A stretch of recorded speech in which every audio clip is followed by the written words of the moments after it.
Hello and welcome to Dice Punks, a tabletop role-playing podcast where we focus on playing full campaigns in less well-known systems. This week, the Frontispiece Four investigate what might be actual terrorism connected to the falsely accused terrorists in giant air quotes from Slagpie.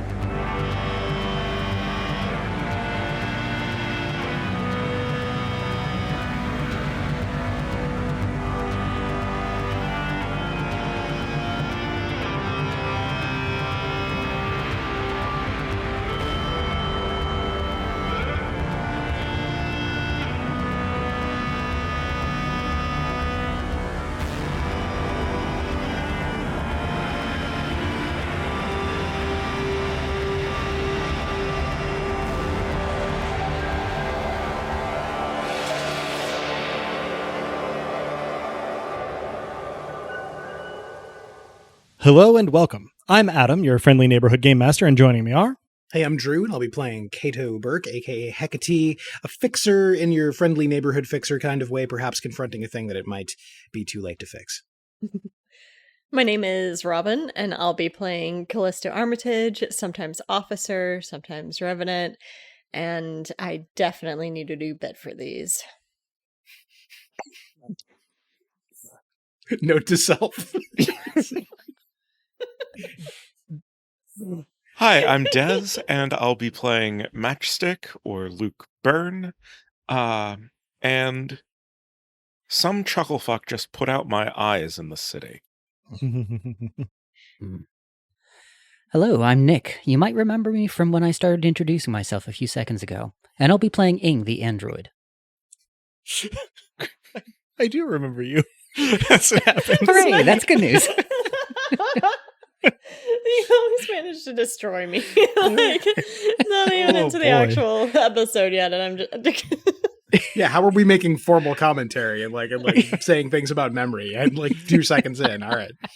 Speaking of Nick and Ing and memory, Ing has our recap of last time. Ooh! Take it away, Solid segue. Indeedy. I tried some brandy or something with Cato. It was unique and delicious, and it turns out it's served cold, or at room temperature. I looked it up, and it turns out that there's some other things that are usually warm, like soup, that are served cold too. So brandy is kind of like the gazpacho of liquors, I guess. Not microwaved at all. Go figure. Anyway, I'm trying to get my mind straight. It's been a whirlwind of events recently. Let's see. The protest. The protest was getting to be a bit of a pressure cooker, thanks to Chief Lou Tupper and the presence of a tank named Kumiko. Byrne set off some biochaff as Kumiko backed off and ran down the street in the opposite direction from the protest. Cal left the line to intercept Kumiko, the tank. I'm letting that sink in. Cal, what were you thinking? Then again, I've only ever seen you run away from two things: grief and the fear of grief. In any case, Hecate and I took this as a chance to run and join up with Cal on the way to see what Kumiko was chasing. And we arrived at the scene where Professor Kulik's Entwistle had allegedly thrown a brick through a window of some blowhard conservative newscaster named Max Brodrig. Brodrig tased Entwistle, and that's the escalation Kumiko was responding to. Cal confiscated the taser, told Kumiko that it was all handled, and sent Kumiko off on a wild goose chase. Wild tank chase? Entwistle got some medical care from an android named Mebby and Dev. Mebby was all business, so I exchanged information with Dev, and it seemed like things were calming down all around. But as we all headed back to the protest, there were the telltale rumble of an explosion. Cal arrived first and found a neon-masked figure in the smoke and rubble at PSS HQ. Kumiko is rushing towards the scene. Hecate and I are rushing towards the scene. I sense blood, sparks, and ash are in the future. Our worst fears are upon us. I pray that I'm wrong, and I don't think anyone's listening. Very well done, and thank you. No one may be hearing your prayers, but people do hear your exposition. And Yes, exactly. And some message in there somewhere. I like it. we are going to get started, and I'm going to do something very pretentious. I am going to zoom in on the scene. So some narration, some description incoming. There's a column of smoke rising from PSS headquarters, but it doesn't rise like it would in a terrestrial environment.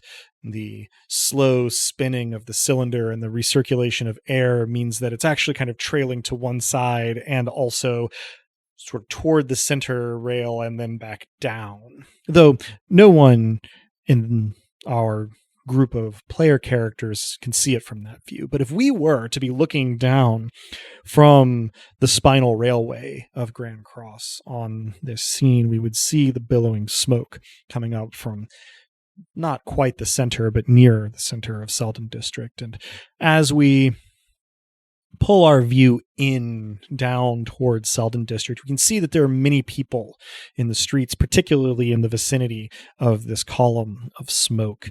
There are some who are fleeing the scene, some who are helping each other up or out, some are conferring, others seem to be jostling one group to another.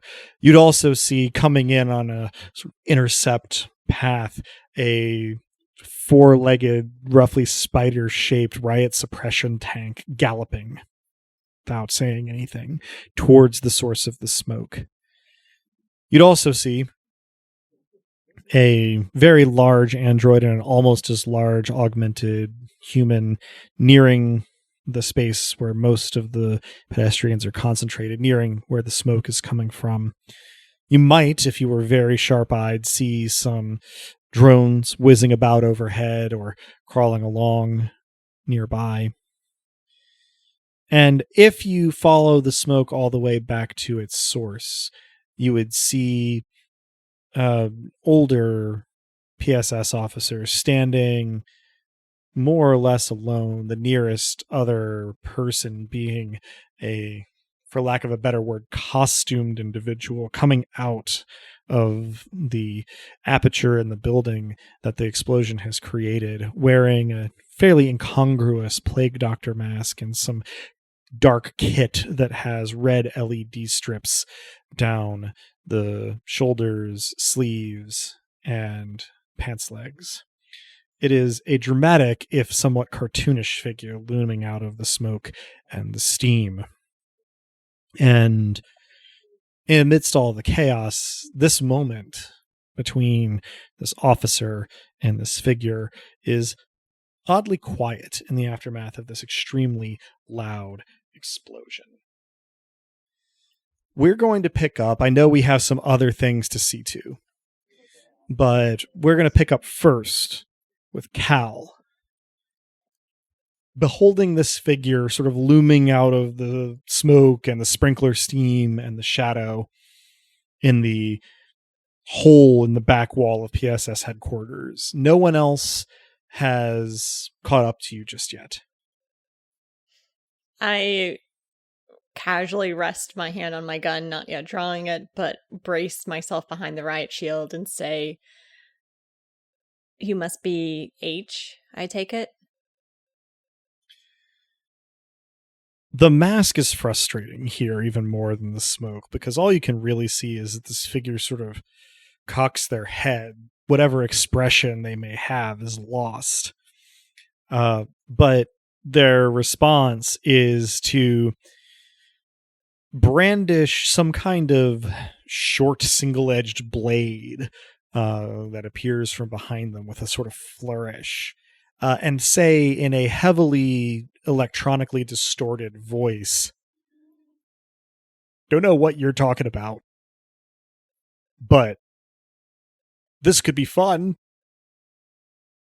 The figure takes 2 steps forward, holding what for all intents and purposes is like something between a saber and a machete out in front of them. Yeah, I draw my gun. I don't want any trouble, kid, but you know what they say about bringing a blade to a gunfight. The figure does sort of stop for a moment.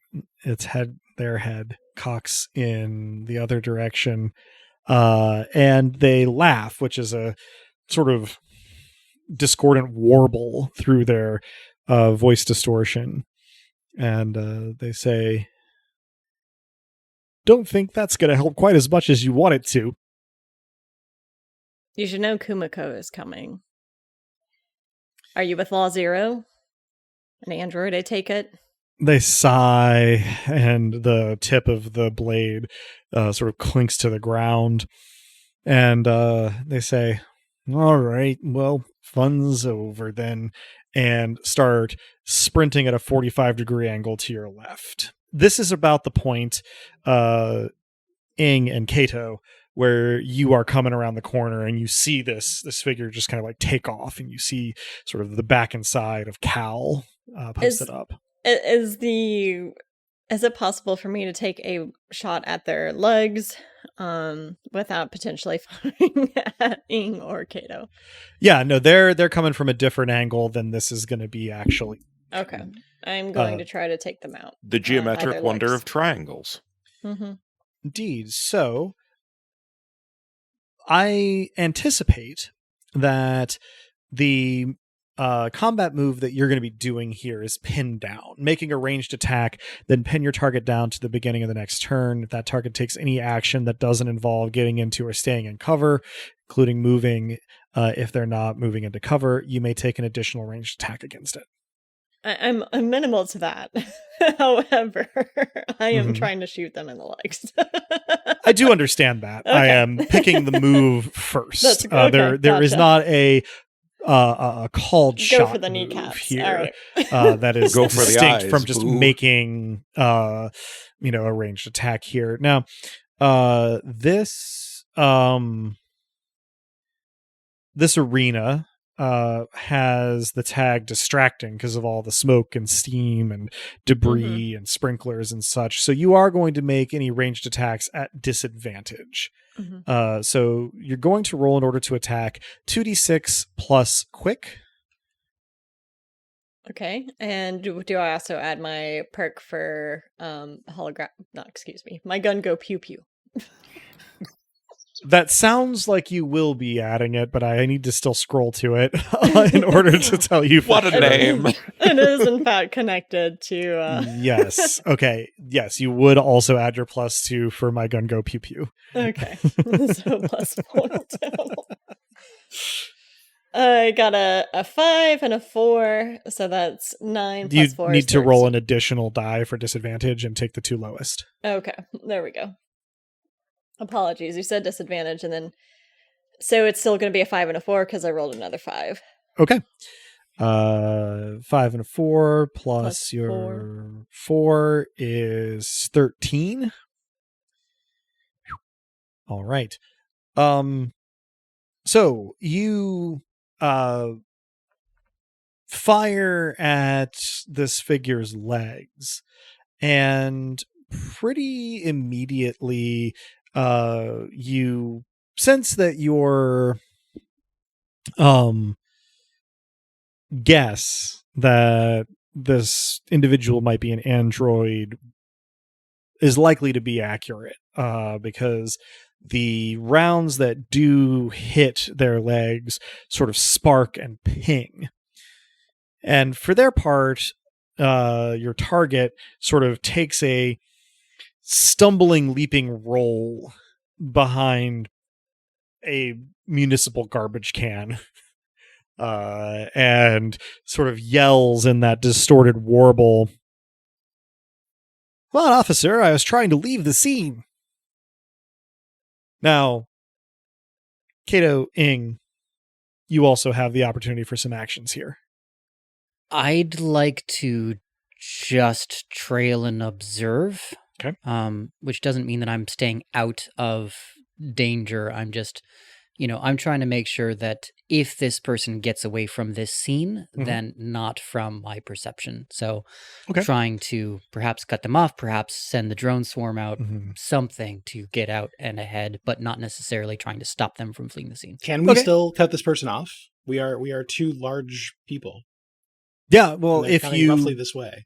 hustle, so if you can envision it, at the bottom of the sort of map area, put the point where they were standing before they started running. And then along a line about 45 degrees toward the left of our, sort of active area, is the trajectory that they were on when Cal shot at them.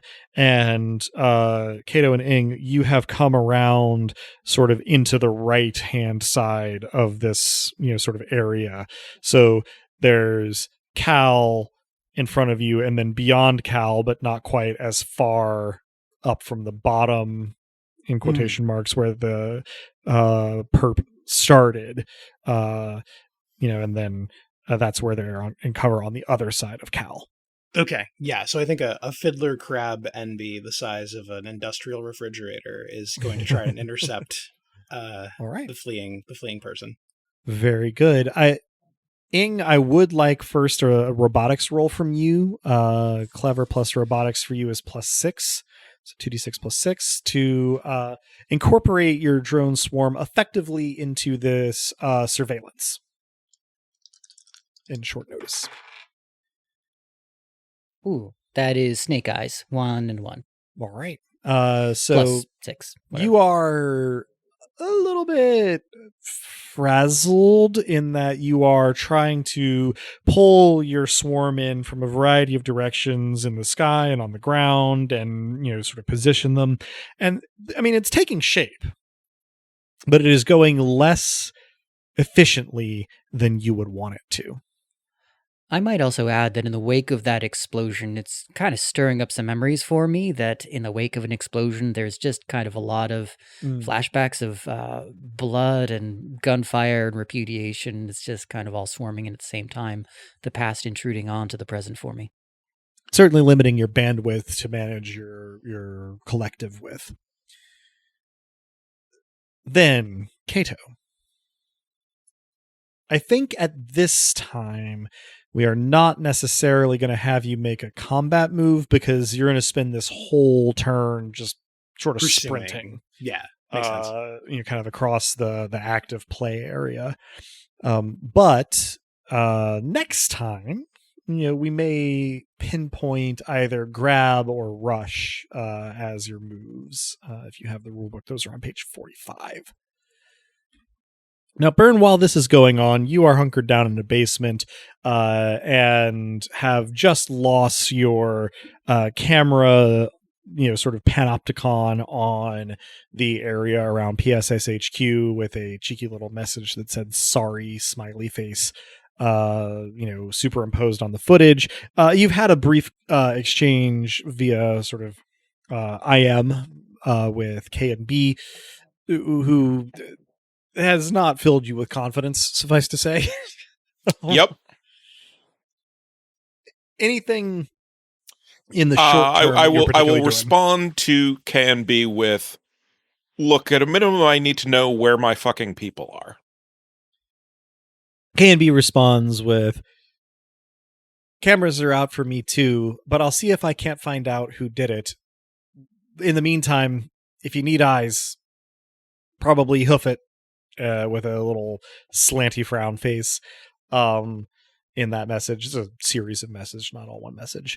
But thank you. Period. Thumbs up emoji. Like, very period. aggressive, period. Mm-hmm. No, I got it, and so did K&B. Hence thumbs up emoji, period. Nice. All right. So all of this happening very quickly. Let's head back around to the backside of PSS. Now, Cal, you have the top of the order. Your target has taken cover behind a trash can. Mm-hmm. I'm going to shout back at them. Leaving so soon after detonating a bomb? I thought you said that was going to be fun. Their distorted voice warbles back. Oh, I didn't detonate anything, but, still fun. Not unlike paintball. Kato, I feel like your primary options for your completing your intention from last time are rush or maybe grab. there on page 45. Do you have a preference? Let's see. I think it comes down to whether the target is roughly the same size as me, which the Smaller target is than you. not, I believe. Yeah. Yeah, I think I'm going to try for a grab. Okay. So, the first thing I guess I need from you is a melee attack, which, in your case, is going to be 2d6 plus tough at +1. Do you have... I don't think you have any particular specialties that we'll be applying here, but let me know if I'm incorrect about that. I don't think so. Yeah, we've never used either of the specialty arms in a combat situation. Presumably the work arm gives me more reach than is normal, but yeah, beyond that, we've never really, had to deal with it mechanically. Mm-hmm. So I'll give you that roll and we'll figure it out from there. Sounds good. That is a 6 and a 1. +1 is 8. Okay. You come around sort of the top of the environment I was describing last time and barrel into sort of around the side of the trash can that this individual is using for cover, and you make sort of a big grab, and the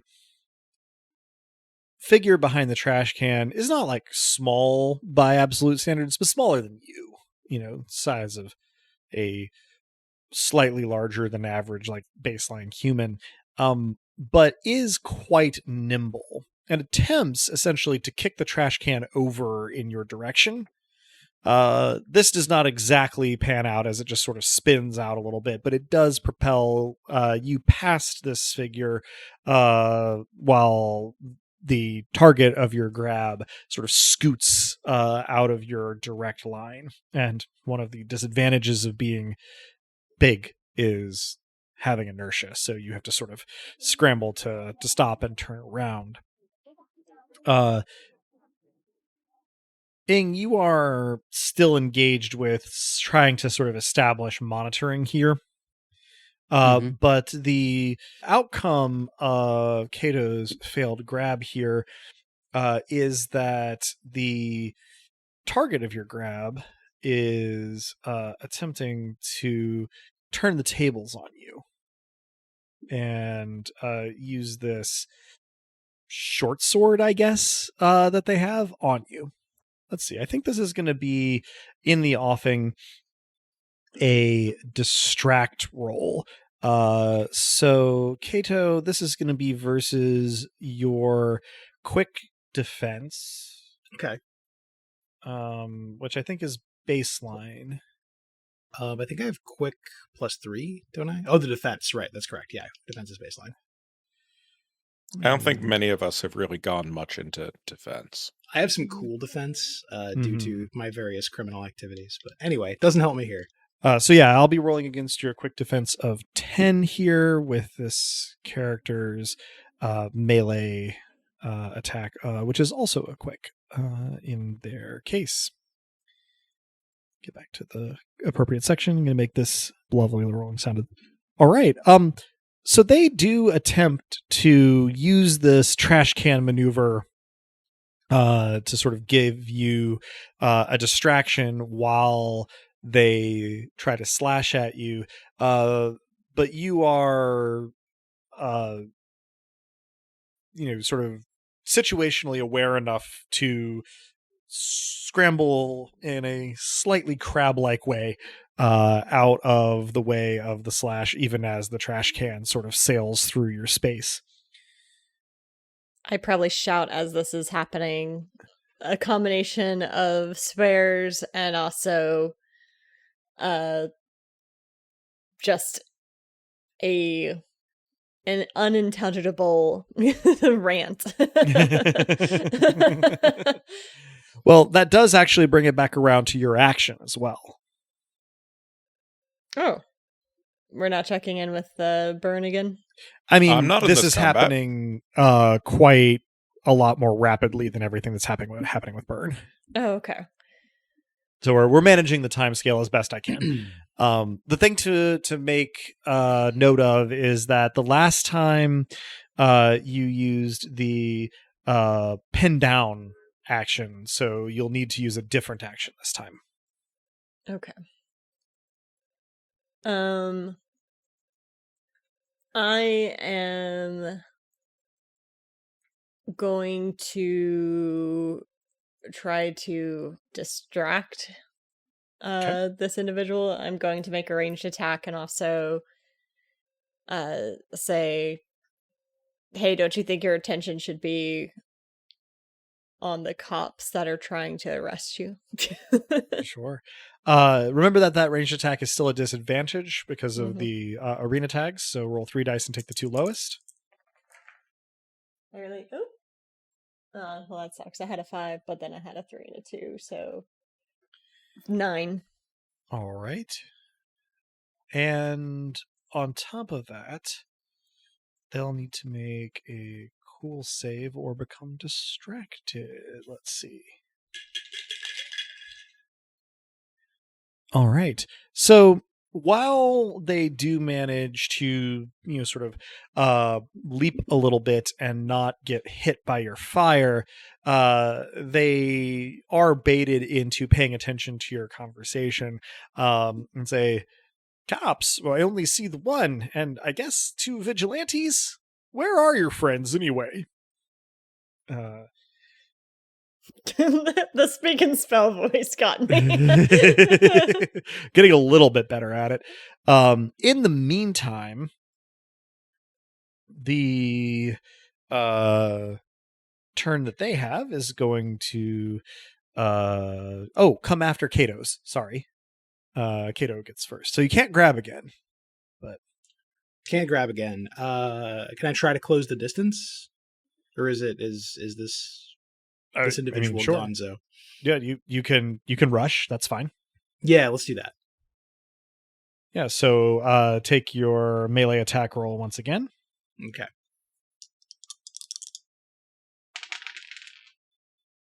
That's 5 and a 3 plus 1, so 9. Okay. And let's see, they have to make a tough save as well. So you don't inflict any injury, but let's see. They do get pushed over. So that's going to mean that further melee attacks have advantage, but until the beginning of their next turn, ranged attacks against them have disadvantage. Now, that's actually funny because they go next, so doesn't really factor in quite as much. That sucks. They are... It's not ideal. I mean, at the very least, Cal, your next ranged attack won't have disadvantage against them as a result. Oh, it still has disadvantage. Well, okay, you're correct. It won't have double disadvantage. You won't have to roll 4 and take the lowest 2. Would they be like? I know typically they're prone until the beginning of the next round. I am reading the language right now. It says the beginning of their next turn. Okay. Yeah. Tragedy. So physically, I've somewhat pinned them, but they're just real slippery. Trying to translate the mechanics into sure a visual, I suppose.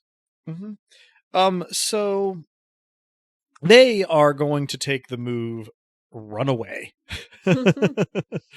So this is 2d6 plus their quick versus 7 plus the number of opponents, which I'm going to counting in. And that's going to be 3. So they need to beat a 10 on this. And if they don't, then everybody gets a free attack against them to determine whether they actually get away or not. So here goes.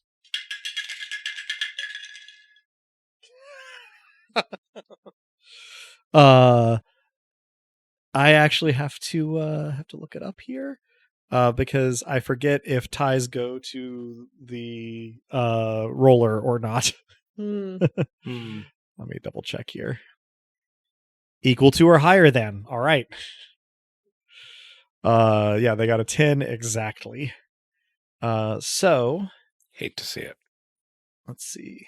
If you succeed, you're out. All right. So they take to their heels, and they're not unpursuable, but they essentially take this uncomfortable looking crouching sprint into sort of like the nearest aperture between structures and are out of immediate line of sight.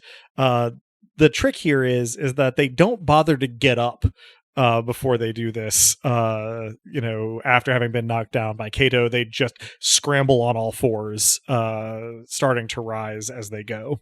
They're the crab eater walker. This is kind of turned into a little bit of a crab off. It was always going to end this way. It was inevitable, like carcinization. Yeah, so I sort of say, gotcha, and then, I'm getting out scuttled here. That happened on air. A rare acknowledgement of crabness. I love it. So let's get the rundown, I guess, of reactions to this. Broadly speaking, Cal, you can go after the escaping perp, or you can head into PSS HQ. Obviously, the hole in the wall will still be there later, but it won't be as unobserved as it is now. I guess it's important to note that, to my knowledge, the cameras aren't down. So I'm assuming very much that the kid still has eyes on everything. So this clearly more spry than me android, because they are an android. Chasing after them would be like chasing multiple rabbits. Mm-hmm. I think, given that a bomb just went off, I need to take stock of the situation, figure out if confirm that the kids that were previously detained are fine, and look around and see who else may or may not be injured. Okay. All right, so you're heading in, and we'll get to that in just one moment. Kato, pursuing or investigating? I think if anyone's going to keep pursuing, it should probably be me, because I'm no more than 2 unsuccessful grabs away from this person. So I think my snap decision is I continue pursuing, probably out of a certain carcinal pride. Is that and not carceral? That's important, right? But yeah. Cal. Before I go in, I forgot to mention that I'm going to say into my radio, and knowing full well the kid can hear this on the still going phone call, that the perp is heading in whatever direction, down whatever street. Civilians appear to be working to help detain them. They claim not to have set off the bomb, but are still worth bringing in for questioning. Good deal. Having heard all of this, can I access cameras along the relevant street? Yes, far enough out from PSS HQ. The ones you can't access, of course, are just powered off. They're inoperable currently. So it is the work of a few moments to access the cameras along this predicted route, but it appears that this individual has not reached where the cameras are active yet. That said, you have an eye out. Several. Yep. In fact. Ing, I assume that you are still trying to sort of like task your drones with monitoring this escapee from the scene. But what are you doing with your personal self? Yes, correct. So I'd like to send my drones to try to help in the tracking of this individual, not necessarily interfering with their escape, even if I could. With my physical self, let's see. I try to catch Cal's eye and say, how can I help? Not to pass the buck, but passing the buck. Sure. I catch your eye, I nod, And with what's probably translating on my face right now, no small degree of stress. Make sure Kato's okay. All right. I follow Kato. All right. Good deal. Let's handle... Well, we did sort of check in with Byrne via Cal communicating with them, but other than taking up the surveillance of the predicted route of this perp, is there anything else that you are currently getting up to? I am letting people, letting basement dwellers know that there was an explosion at PSS. Maybe don't be in that fucking area. Also, whoever the fuck H is that turned off my cameras, die in a fire. You have a burner account that you can respond to with anything you wish to say directly to H. If it's die in a fire, then you can send that. But oh no, this is stated publicly. Oh, I see. Good deal. Whoever you are, wherever you are today. You who turned off my cameras today, just now, in view of this explosion that I am therefore blaming you for. So we are going to take the two simultaneous developments here by turns. And we're going to start with Cal going into PSS HQ via this blown up hole in the back wall. There isn't really much fire left. The sprinklers have seen to that. There is still quite a bit of smoke and steam. So pretty obscured, which maybe works both for and against you. But sort of, stepping carefully into the confines of PSS HQ, you quickly observe that the explosion was beneath an empty holding cell and took out the floor and 3 walls of that holding cell. The floor part is crucial because the next holding cell over, one of the walls that got blown out, seems to have been where at least one of the detained members of Slag Pie was being held. And they are not there currently. Nor is the other member of Slag Pie who is being held, you would hazard to guess, in the now opened holding cell across the way from the one that got partially damaged. If you had to guess, they went into the basements through this hole in the floor. I'm going to say that out loud for the benefit of the call. For the benefit of prying ears. It is a little weird that there don't seem to be any people in this area. Like, there should have been a couple of officers inside that could have either been caught in this blast or responded to it. Notable that there are not. That is weird. I'm gonna try to, I guess, go deeper to figure out where the personnel is in the building. How far is the blast radius? I imagine it only affected the cell, and then... It looks like structural damage was within a 20-foot diameter. The device seems to have been very carefully placed. You're not a demolitions expert, but given what it affected, you wouldn't be surprised if it was actually affixed to the bottom of the foundation from the basements. I guess I should throw in there that you happen to know that the basement infrastructure areas under PSS are actually surveilled and access controlled. But whoever did this seems to have either been able to circumvent those or to have, perhaps it was an inside job.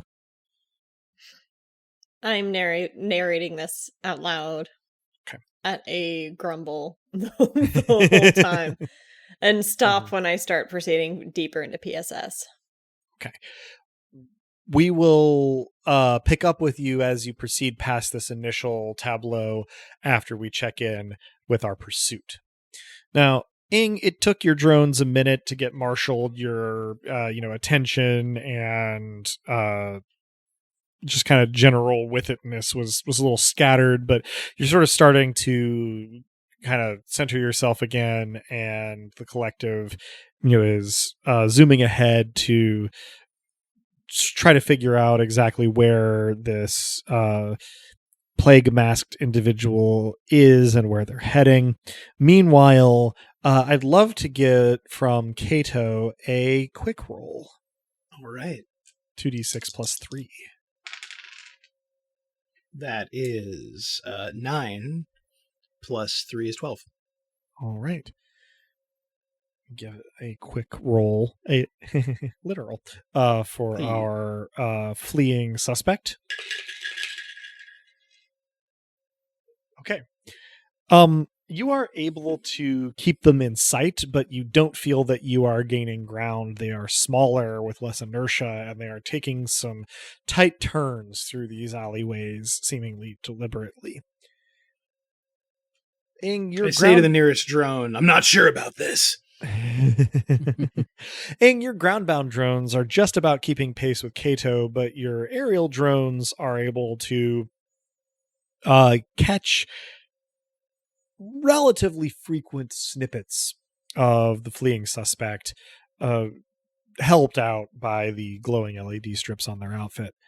And you sort of bring up the rear in your own personal body.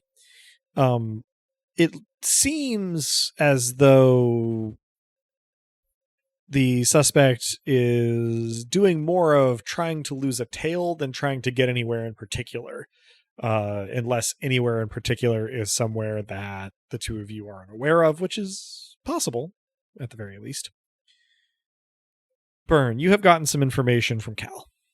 This does not demand particular action on your part, but I just wanted to check in with you before we move back around. I will add that apparently the device was set off from beneath, from the basement, so, like, if you don't want to encounter the cops, don't fucking be here. Mm-hmm. Through all of my basement dweller channels. Okay. For my part, I am also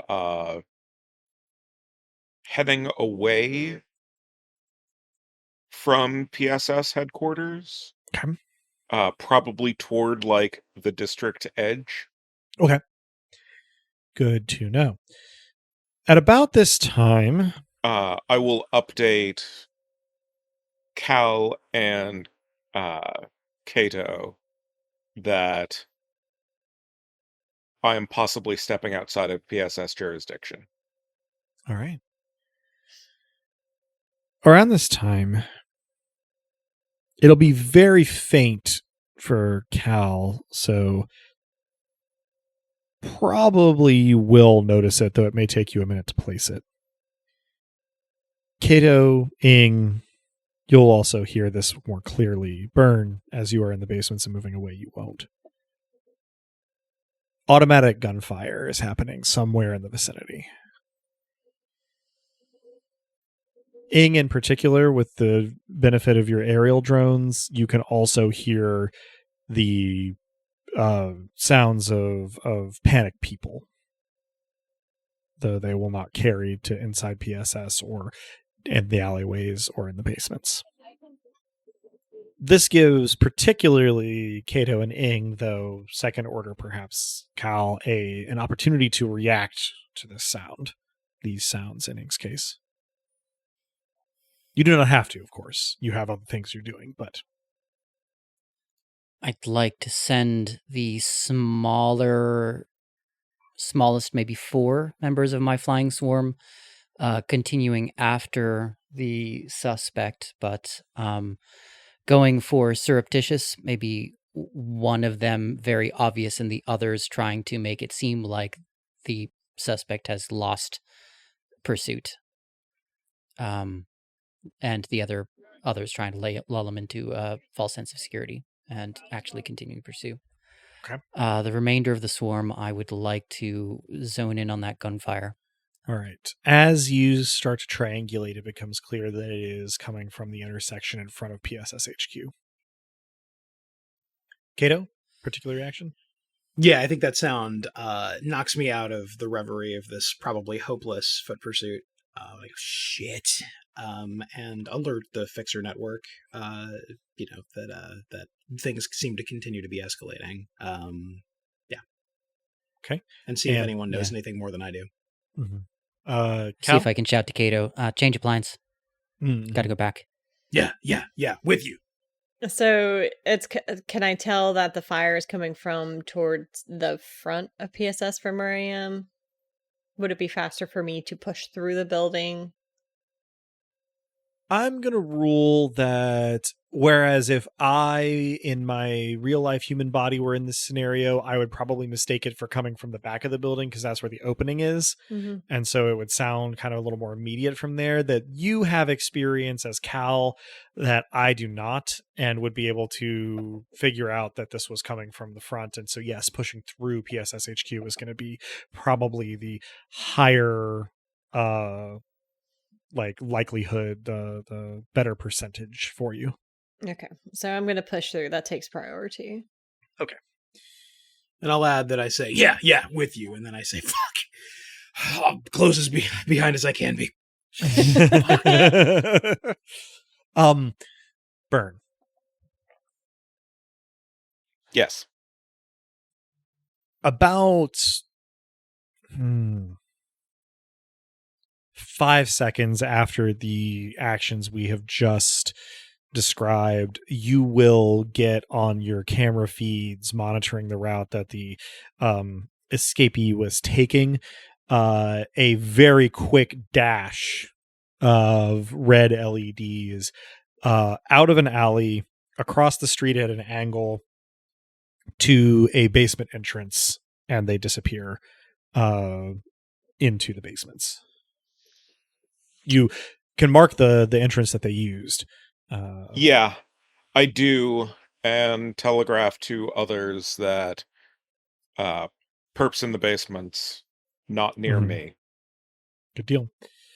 Okay, so other than Burn, our other three are largely heading towards the sound of gunfire by their various means, with the exception of parts of the collective, which are presumably still heading in the general direction of the basement entrance that our suspect just used. Yeah, and I'd like to retcon that Tran was put in charge of the continuing pursuit. Okay. Good to know. A show of trust. Yeah. First independent mission. They grow sentient so fast. Well said. Kato and Ing and parts of the collective, you are heading towards the front of PSS HQ, but from a little further away, since your pursuit course was kind of orthogonal to the direction that you'd now be heading.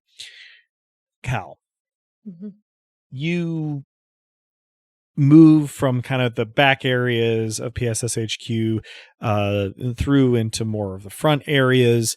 It's not a huge sprawling complex. It's got a fair amount of square footage, but it's kind of a the word that comes to mind here is squat little rectangle. And thus it is that very quickly you make your way from where the holding cells have been emptied into what would be sort of the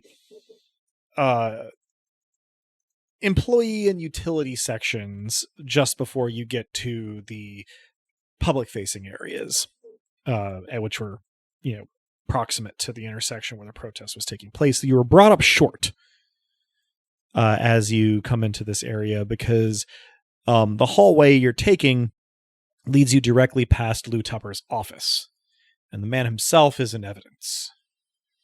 He is slouched against the wall next to the door to his office, which hangs slightly ajar. The lights inside are off. And the first thing that you notice is there's a fair amount of blood. It's pretty obvious where it's coming from. There is a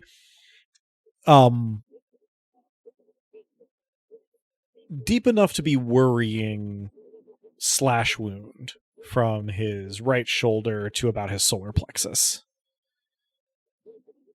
It's unclear exactly what state he is in, though you can see that his hand is a death grip on his communicator. I'm going to quickly pivot into his office and give a kick to his leg that could not be described as gentle. All right. So just to make sure I am on the same page, you are bringing him into his office? Oh, he's just outside of his office. Yes. He's slouched okay. against the wall just outside of his office door. I missed that. I am not bringing him into his office. I am stopping short and giving him a quick, we'll call it a well check with my foot. Sure. Let's get a clever plus cool head roll. That's an unusual combination, but that's going to be 2d6 plus 4. Okay.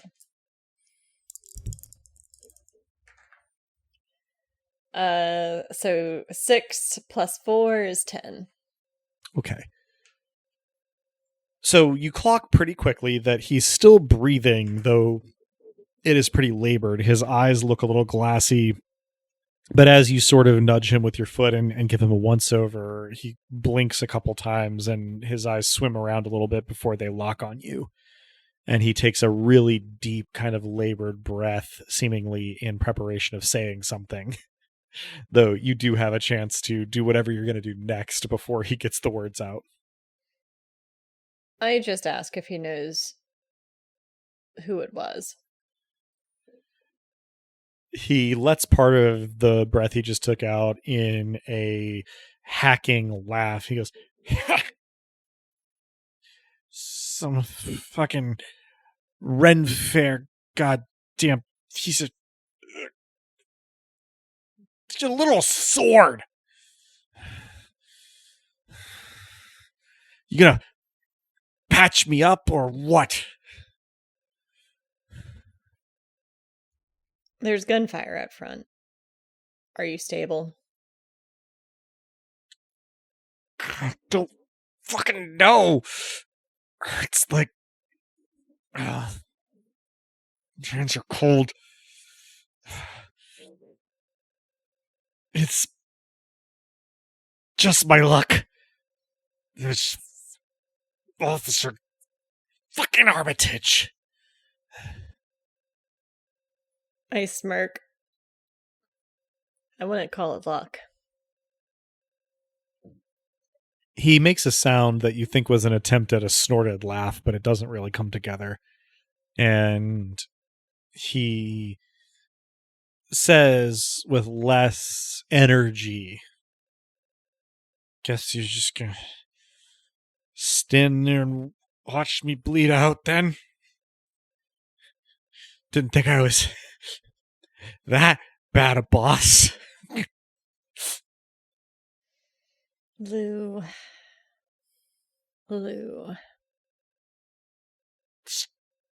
Chief Tupper, to you. Not right now. Not in this moment. Hurts, doesn't it? You think? You ever had a wound like this, Armitage? I reach up and tap the side of my head, letting my knuckles ring off the metal there. Yeah. Worse. Of course. Always gotta be the baddest ass in the room. Makes you wonder why you weren't a better cop. It's a question you should have asked yourself long ago. Question I'm asking myself right now is, why aren't you getting out that first aid kit you literally always have on you. I reach up to my vest and unhook it dramatically, holding it loose on one finger just out of reach. It's a good question. Probably the smartest one you've asked yet. Oh, good. Still getting some blood to my fucking brain. What is it? Just one too many staff meetings, a little too much overtime for your delicate constitution? Delicate constitution, that's rich. It's the first time someone's ever paid me that compliment. Usually the opposite. No, Never hired any Lou. fucking women. What did you think of that audio outside? He goes still. He's not been moving a lot, but his face has been pretty animated. And when you ask that question, he gets a guarded look, as though he's a little more focused than he has been. And he sort of rolls his head to one side to regard you more easily, actually looking at you steadily now. And he says, I think it's a crock of shit. Do you remember that kid?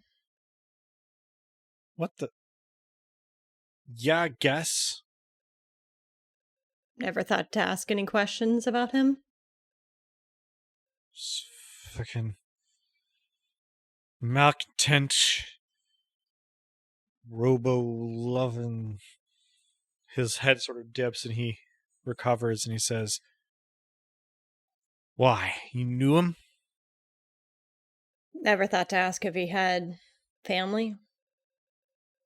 Never thought to dig deeper into his name? Not in orbit. And then you can almost see the penny drop in his head. He goes, fucking hell. And he just thunks his head back against the wall. He goes, well, if you're looking to shoot me, you're running out of time. No, Lou. The plan was never to shoot you. The plan was to make sure that when you wind up in hell, there's nothing in this life that you look fondly back on.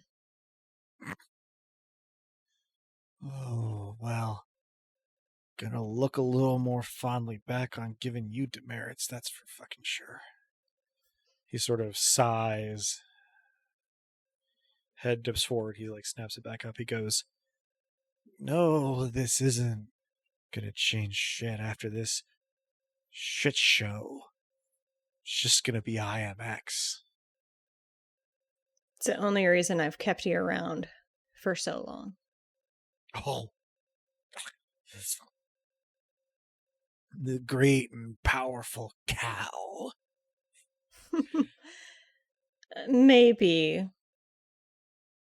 you'd prefer a different name and face. I activate my holographic projection armor.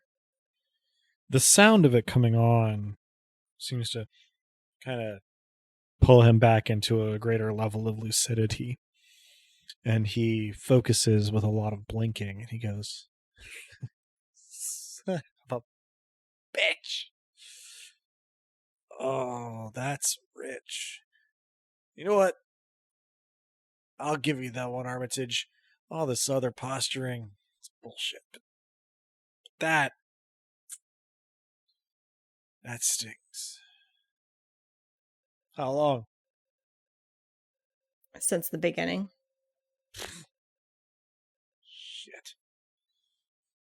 Should have just... He sort of lolls his head to one side. Should have just stayed Earthside.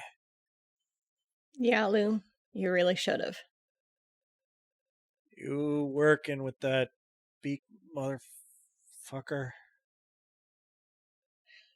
Out of character, beat motherfucker referring to the plague doctor mask dude, or? Beak with a K, yes. Beak, okay. I heard beat. Same. My Tupper accent is all over the place, so understandable. Okay. And also, he's dying, hopefully. So too. Yeah. We're kind of banking on that at this point. It seems pretty clear to you, for the record, that without some kind of treatment, he's probably done for. The only contingency is nobody has showed up yet, but if somebody does show up to give him, like, emergency attention, then an ICU could fix this up. That's good input to have. He's a fixable problem either way. Yeah, 100%. Just got to decide the method of fixing, I suppose. I shake my head once in response to that question. Say, no, that one's new to me. Looks like the masked vigilantes are spreading. Vigilantes. Some fucking Law Zero cartel something. Just everybody wants what great men have. No great men here. Blue. He snorts a laugh and then starts to cough weakly. And he's gonna lose consciousness soon. But the lag time between him losing consciousness and him being unsalvageable is beyond your expertise to pinpoint precisely. I am going to...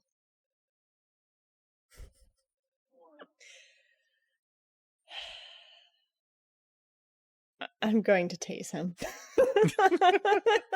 All right. Just recreationally. Recreational. Jesus. The most Cal has sounded like a cop in quite a while. Yeah. Yeah. So you pull out your taser and he doesn't seem to register it immediately. You also have the one you confiscated. Yes. And that will be the one that I intend to use. All right. Yeah. So you pull out your confiscated taser and he doesn't see what's happening right away. He's, out of it, his eyes half closed. But your movement evidently gets his attention enough that he sort of pulls his head back up and goes, "You are fucking," and then you unleash the taser on him. And he jerks limply and then loses consciousness. Probably, if you had to guess, your time is short. If you want to do anything in particular with the unconscious and continuously bleeding Lou Tupper. Is there anything in my first aid kit that would either accelerate him bleeding out or ensure that he would not be... He'll have shuffled off his mortal coil by the time other people arrive? You have a fairly serious first aid kit, for lack of a better term. But because the other option is just to clamp my hand over his mouth and nose and... Sure. I'm trying to reason here. I suppose that the options that come to my non-physician mind from this are, you've got aspirin, which would, make it harder for his blood to clot, but would not be like without a trace in the event of an autopsy.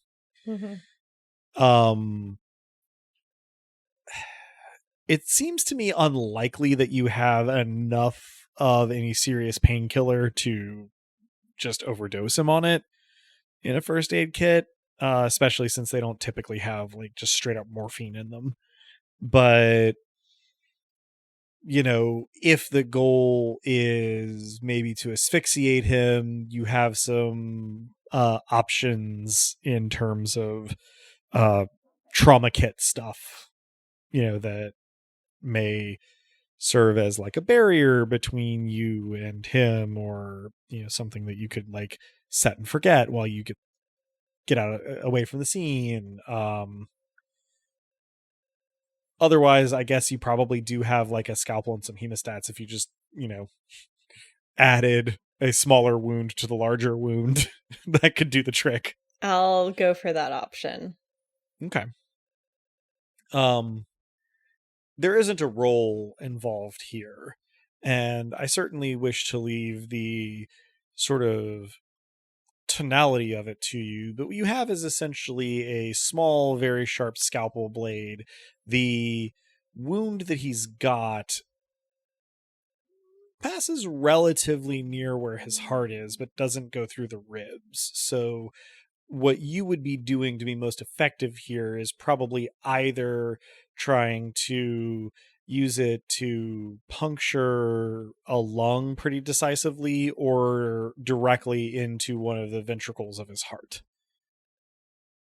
I'll leave it to your judgment here, but I'm going to go with whatever is most logical for appearing as though the machete went slightly deeper, or the sword. Yeah, and is sure to do the job. Okay. You think about it for a second and decide that the best you can do with what you've got in a hurry is follow the sort of direction of the slash, and sort of at one edge, basically you try to make it look like the angle of the blade changed in the course of the slash and went a little deeper between two ribs. Mm-hmm. And you think you get his aorta. The blood flow increases dramatically. And again, your educated but not expert opinion is that he'll probably be dead in 2 minutes, and any intervention in that time is unlikely to result in him surviving. And can I haul him into his office and lock it behind me? Certainly. Yeah. I do that really quickly. And then continue towards the gunfire. One last question. What, if anything, are you doing with the scalpel that you used for this? Taking it with me. I'm still in uniform. Sure. Just making sure I know precisely. I do wipe it off. Well, sure. Yeah. And then locking the door behind you, you head in the direction that you were going. Now, this has taken a moment, and in the meantime, some other things have been happening. In the meantime, Cato, you had angled in the direction of the automatic gunfire. After, let's call it 5 seconds of running, it becomes intermittent, but does not let up. Ing, you and the better part of the collective are similarly, sort of angling from your own triangulation around PSS back to where this sound is coming from. And before we catch up to where in the timeline, as it were, Cal is, both of you will, Cato personally and Ing through some drones running ahead, get eyes on the intersection. Now, it is not at all clear to you what has precipitated this, but the scene that you behold is of a line of a half dozen PSS officers on either side of Kumiko, who is standing kind of posted up, legs extended for height, and each of the small machine gun turrets that can deploy from within Kumiko's chassis are extended and swiveling and firing when they detect a target. Target-wise, this seems to be people attempting to withdraw from this intersection. There are few people still there who aren't suffering from one or more gunshot wounds. The number is indeterminate, but the mass of folks who are there have apparently fled before this threat of a fully deployed Kumiko. The PSS officers on either side don't seem to be doing much other than staying close to and flanking Kumiko and looking around, heads on a swivel. And what you see occasioning the sporadic gunfire from one or the other or both of the turrets are essentially people attempting to move from one alley or doorway alcove or similar space further away from the intersection. I think I've got to sprint towards the tank. Okay. I probably take a moment to notice that Ing is sprinting toward the tank, and then also sprint toward Ing, and therefore toward the tank. All right. If only to stop Ing from getting too close to the tank, but we'll see if that's even possible. The angles that each of you have toward Kumiko are not in sort of the primary line of fire across the intersection and down to the four sort of ways out of this intersection. But it's probably only a matter of time, Ing, before you draw the tank's attention as you are, on an intercept course. So, Kato, I guess my question is, are you attempting to physically intervene in Ing's process? Potentially. I think the first thing I do is just call out. I say, what's the plan here? You gonna fight a tank? For the first time since deliberately wiping my combat subroutines, I try to remember how I might stop a tank. Fascinating. Okay. I just want you to roll 1d6 and tell me what you get. That is a 6. Okay.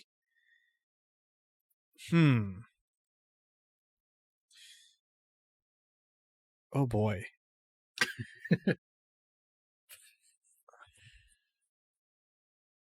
Nick, would you be so kind as to meet yourself here and follow me over to Discord for a moment? Can do. It's about that time in the campaign. It is. It is. For an it's ascension. Rich tradition around these parts. Oh, if he ascends, I swear to Dask. Many people will be swearing to Dask. Don't do it! At least this time. So, here's the thing. With a 6, I wanted to give you an option. We can have Ing recall some, snippet of combat subroutine and, make a series of rolls to try to utilize it in, I don't know what I'd maybe call it, John Wickian fashion, and just see how it happens. Yep.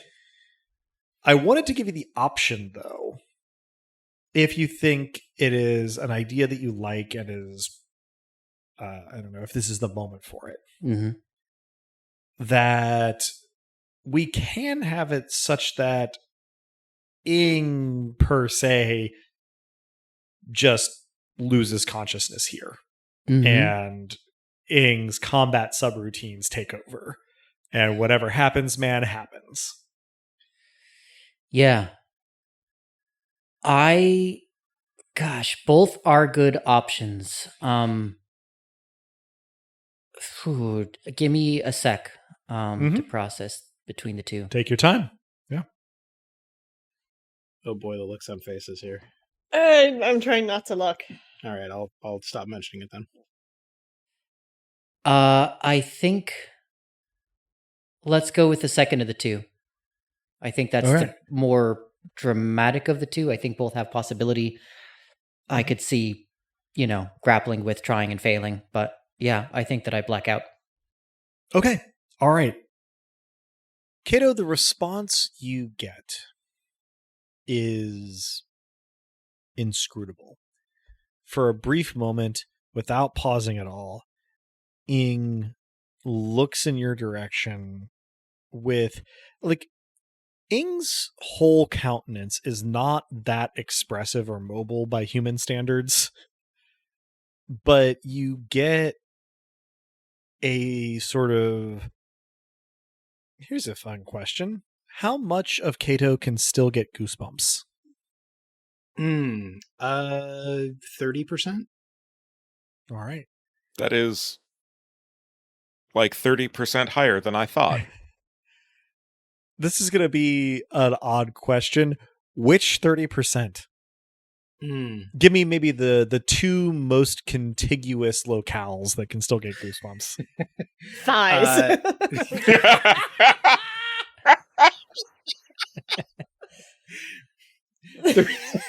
All-time championship interjections. It's just thighs, and those thighs thick though. There probably is, in fact, a strip of leg that's still something like flesh, and that's probably the most contiguous spot. But I would say, actually, I've preserved places that can get goosebumps, if only in little bits. 30% may be a high estimate, but if you're looking at areas of the body, there's at least a third of them that have something on them that are capable of goosebumps, and that's by design. Okay.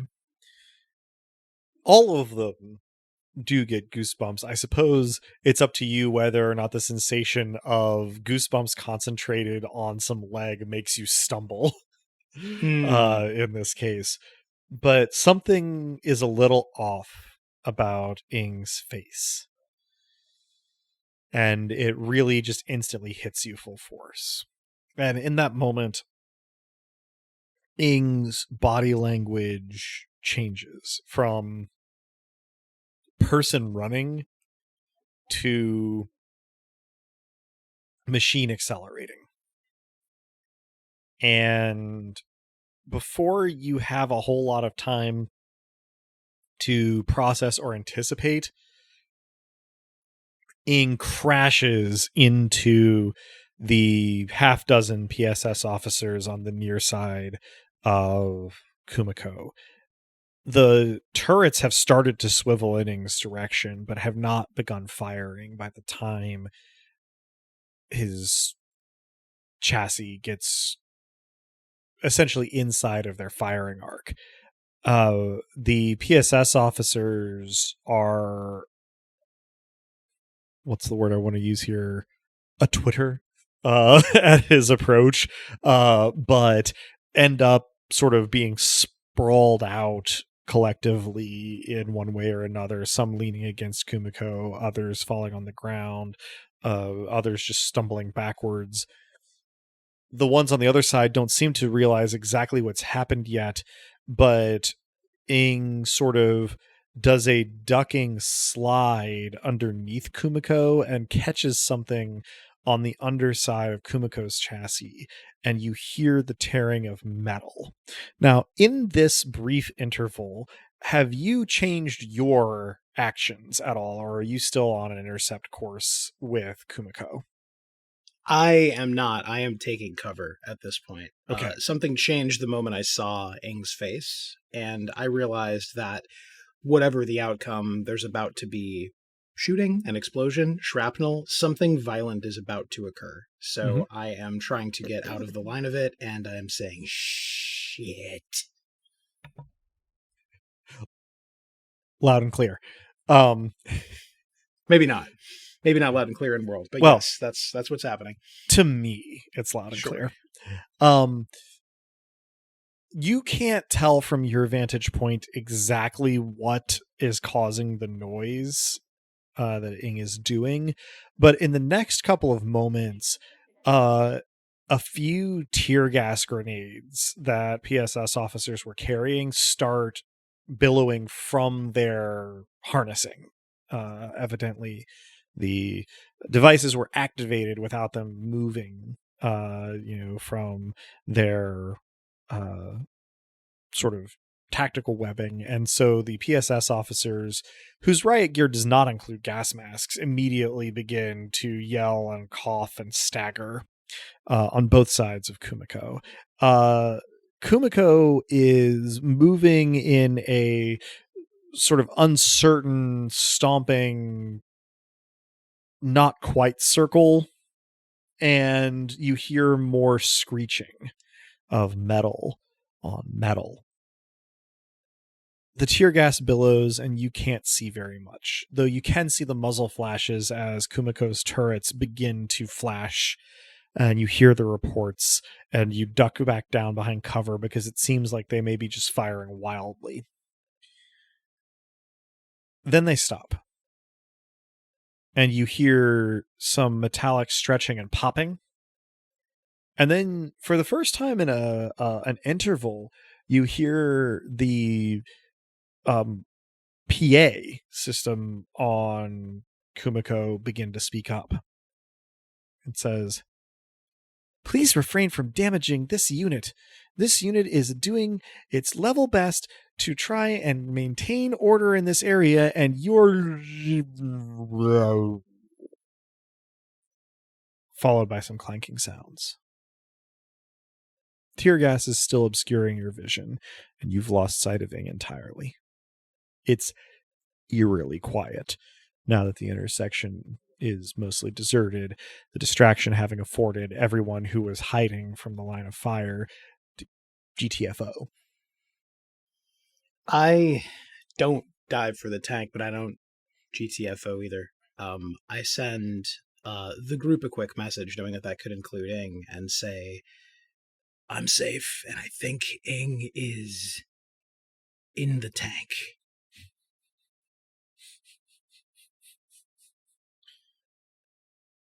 Doing great work, it should be said. If there's a moment of silence after that, then I do call out for Ing. Okay. Ing!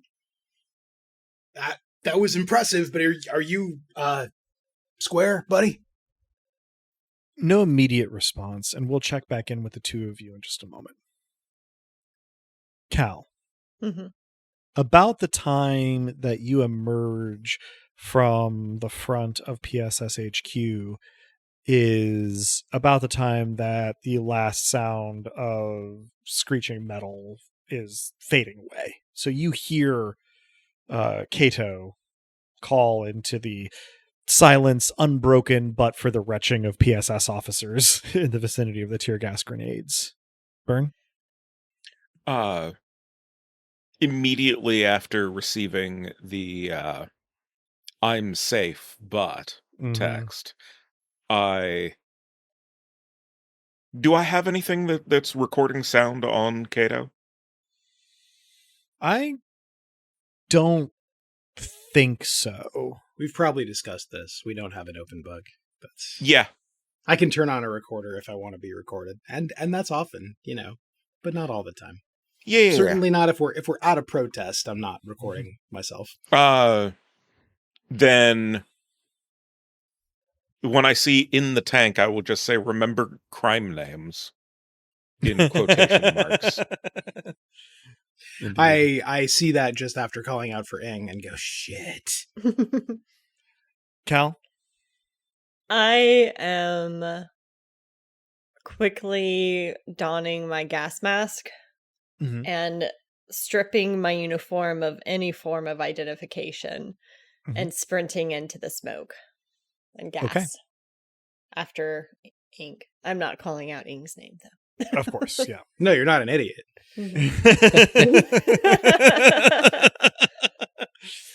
So you sprint into the tear gas. It is slow to dissipate because there were like a handful of these gas grenades sort of going off within a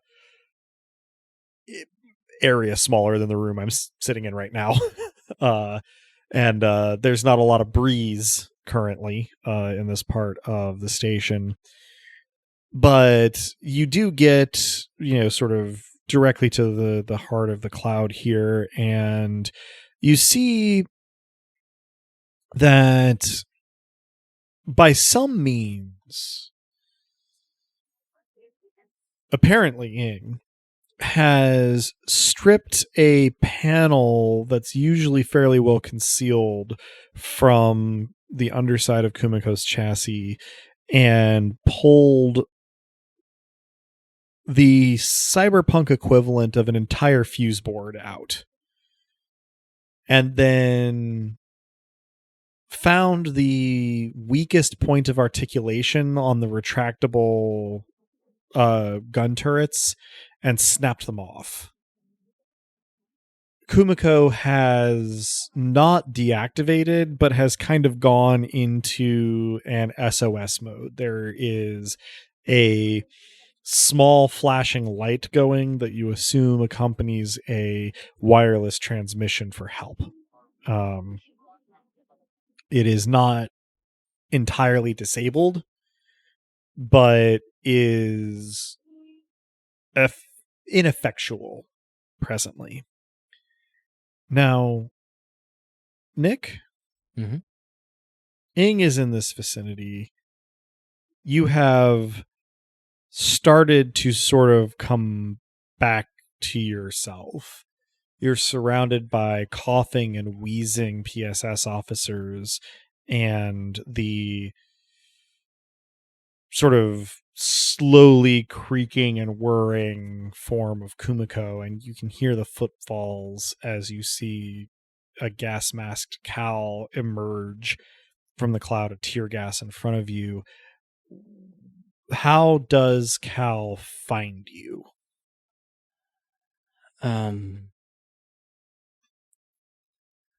I think wandering out from the tank in a random direction, looking fairly dazed and disoriented, looking but not seeing the things around him, around them. Kid, it's me. I'm approaching with my hands out in an open gesture. We got to get out of here. We got to go. What? Yeah. All right. I follow, kind of on autopilot. Cal, where do you lead? Your phone pings with directions to a basement entrance. I take Ing's arm, if I'm permitted to, like, slowly at first, and then all at once, and give a squeeze with my hand and guide them towards the basement entrance, allowing them to lean on me as much or as little as needed. At your touch, there's an initial flinch as this 7-foot-tall robot, seems surprised and injured, and then doesn't shrink away further, though. At the flinch, I murmur, "I got you, kid." Kato, your phone also pings with coordinates or directions to the basement entrance. Different one. Yeah. I start making my way. I mutter. As you make your way, two figures almost simultaneously come sprinting into the square from different sort of tributary roads. I keep saying square. It's at a broad intersection. One is the cat girl medic that was at the protest before. Her cat attendant sort of at her heels. And the other you recognize from near Event Horizon, the EMT android that had come out of the basement, sprinting into the square from a different angle. Not exactly synchronously, but very sort of similar timing, suggesting that both were waiting in the wings to sort of come and attend to the wounded when it was safe. The pair of Cal and Ing approach one basement entrance, and Kato approaches another as this tear gas slowly dissipates and the PSS officers in the vicinity of Kumiko start to get to their feet and figure out what has exactly happened. There are shouts of alarm being raised from the vicinity of PSS HQ as it seems that others have made their way in, discovered the escape of the prisoners, and maybe even the fate of Lou Tupper. Burn?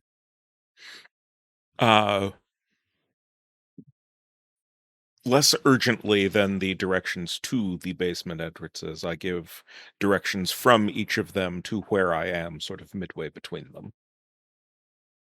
All right. As the basement entrances close over those who are making their way into the basements, perhaps one of the last things you'll perceive is veritable swarms of drones in the area sort of coming down to cover the events here in their aftermath. And in particular, Ing, you are not exactly with it right now, but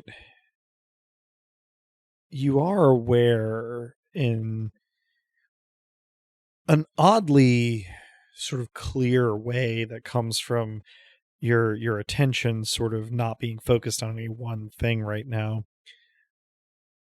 of Tran landing on top of Kumiko and not seeming to do anything immediately from there. But you do now, as a result, have sort of a continuous feed of information from the environs of the currently inert riot suppression tank. Once in the basements... Oh, go ahead. Right. Once in the basements, if I assume that everyone follows the directions given to where Burn is, then it'll take you a little bit of schlepping to get there. So if there's anything in particular in that, is a development with you during this time, then this is that time. I think at first I take refuge in the spreading of my consciousness outside of my body, and into the data feed of Tran, of the others, not sinking into any of those in great detail, but just dispersing consciousness. When I am in my body, I guess gradually reorienting to the situation, but still mostly out of it. I'm just saying, what happened? Cal, what did I do? And I'm looking at my hands, looking for any signs of blood or viscera. What there is on your hands are streaks of the urban camo paint that Kumiko has on its fuselage. As we settle into our location, it's now stationary. You'll be stationary once you arrive where Burn is. Fair, yeah. I just kind of fingertips across the wall as we pass by, trying to grind off material that really isn't there. Mm-hmm. I likely catch that you're doing that and try to help you wipe off your hands even as we're continuing to move. I'm fishing through my first aid kit for some rubbing alcohol, whatever I can get that I think might help. And I don't answer your question directly, just repeat You're okay, kid. You're gonna be fine. All right. Burn. You had a little bit of time while that was going on topside that we, I think, understandably didn't really check in with. But was there any particular communication that you were trying to get done during that time? This seems like a decent interval to catch up on it if we need to. I think what I would like... Well, once I'm aware that there are issues with Kumiko, I'm trying to scrub any footage that there may have been. Good news. Cameras are still offline. Oh, good. That was within the dark sphere. Yes.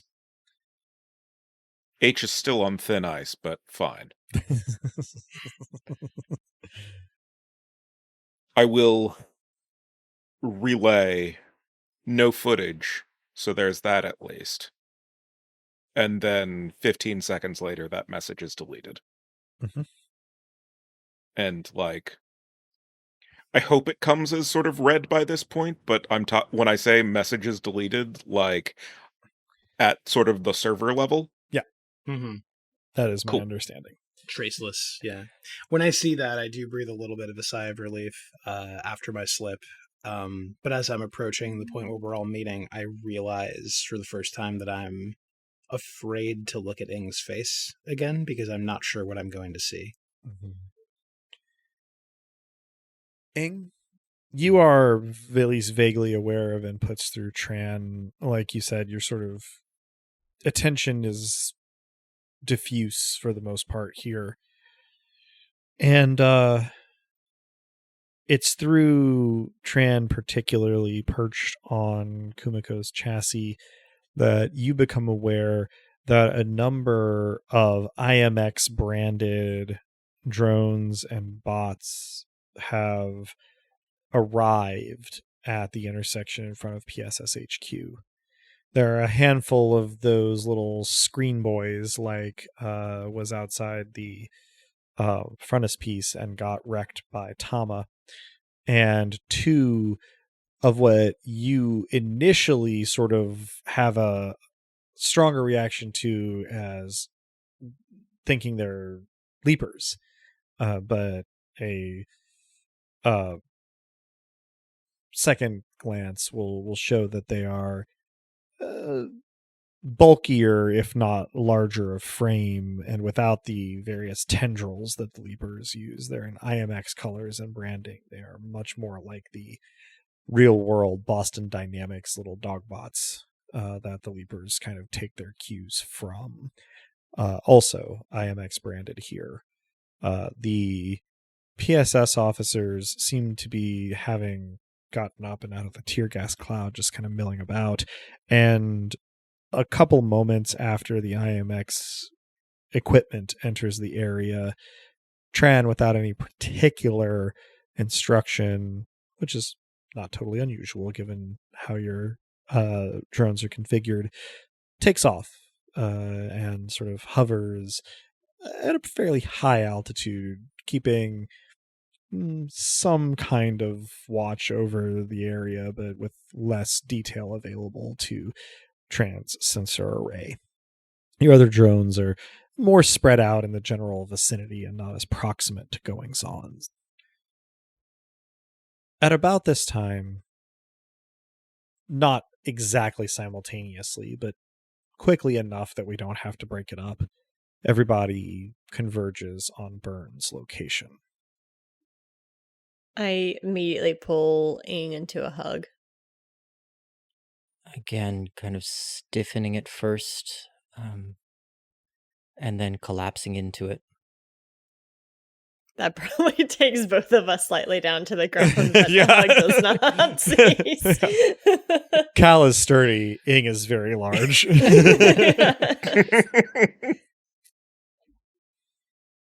I give them a moment, and then I add a large fiddler crab hand on Ing's shoulder to the hug, and wait for a sign that more hugging is or isn't warranted, but just stand there and offer support. A hand goes to the sort claw. of standing back awkwardly. While you are standing back awkwardly, Burn, you get a message from K and B that says, okay, I looked into it a little bit, and it's entirely possible that a few weeks ago I may have sold an anonymous buyer some of the tools that were used to take down the cameras today. Kind of sorry, but also just kind of what I do for business? ? Ellipsis ? Thanks for looking into it. No, harm, since it wasn't actually you doing it. Shit's happening. Yeah, ellipsis. And then a beat followed by, this gray hat hacker stuff is dramatic sometimes. Sighing emoji. Pro tip, though, in the future, scrub personality from tools you sell. Reply comes, yeah, weirdly enough, not my touch. Motherfuckers. Pointing up emoji. In the meantime, the hug has borne Cal and Ing both to the ground, with Kato's fiddler crab arm still on Ing's shoulder.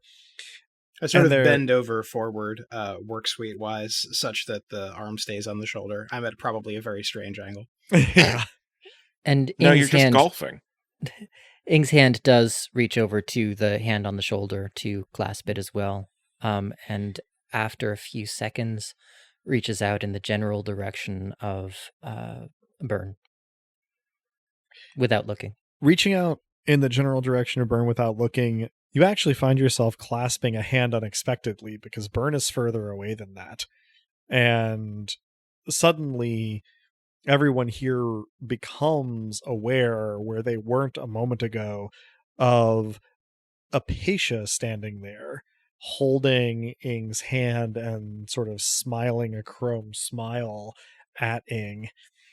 And she says, well, that was very tense, but very exciting. And that's where we'll end our session. Everybody can have 2 XP this time. Story and goals and such. And that will conclude this session of Dice Punks. Thanks for joining us. I hope our players and listeners enjoyed it as much as I did, and that you'll all join us again next time. If you're hearing us now, you probably know where to find us, where to listen to this, but we can be found almost any place one can listen to podcasts, as well as on the wider web at dicepunks.com, and on Tumblr and Blue Sky as @dicepunks. With that, I think we're ready to say farewell, so say goodbye to the kind folks back on Earth, players. Thanks for listening. Remember crime names, remember your friends' faces, and hope that even momentarily you don't have to choose. Thank you for listening, everyone. If you choose to take revenge, don't become so focused in on it that you miss out on what's truly important. Thanks for listening, folks. And regardless of what crimes you may commit, have an escape route handy. Yes, thank you very much for listening, folks. And as a wise man once said, if you plan to commit crimes, make sure that you've got an escape route handy. What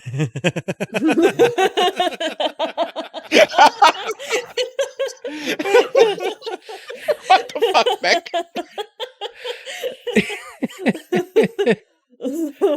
I mean, you're going last forever now. It's too good all the time. If I can make the punks laugh, I've done my job. And hopefully some of the folks at home as well.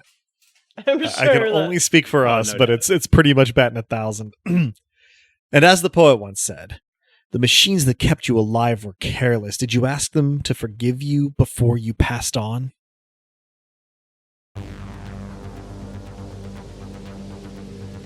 Beloved listeners, thank you for tuning in. Stick around through the admin stuff for an invocation. The music in this episode, Augment or Die, is by Emerson, Boatwright, and our very own bookmonger, Drew. Check out their other work at the link in the show notes. Editing and our rad new cover art was done by Joanne, who's appeared on the podcast now and again. Check out her work around the internet where she goes by Anything Sows. Site design and graphics were at dicepunks.com or by the one and only Officer Armitage, Robin. Hardwired Island is by Paul Michevic, Freya Erling's daughter, and Minerva McJonda, and you can find Hardwired Island at etten.itch.io/hardwiredisland. Links to the system and authors can be found on the Punk Grimoire section of our website, dicepunks.com. Thanks so much for listening. If you liked what you heard, that's reward enough on its own, but if you're so inclined, you can help us out by rating and reviewing us wherever you listen to us, telling your friends who you think would like us to give us a listen, and even by heading over to our Patreon at patreon.com/dicepunks. We have fun rewards available to backers, including a patron-only Discord and access to the Dice Peaks after show for episodes 1.1 and following. Regardless, we hope you'll tune in again, and until then, remember, subtlety is for cowards.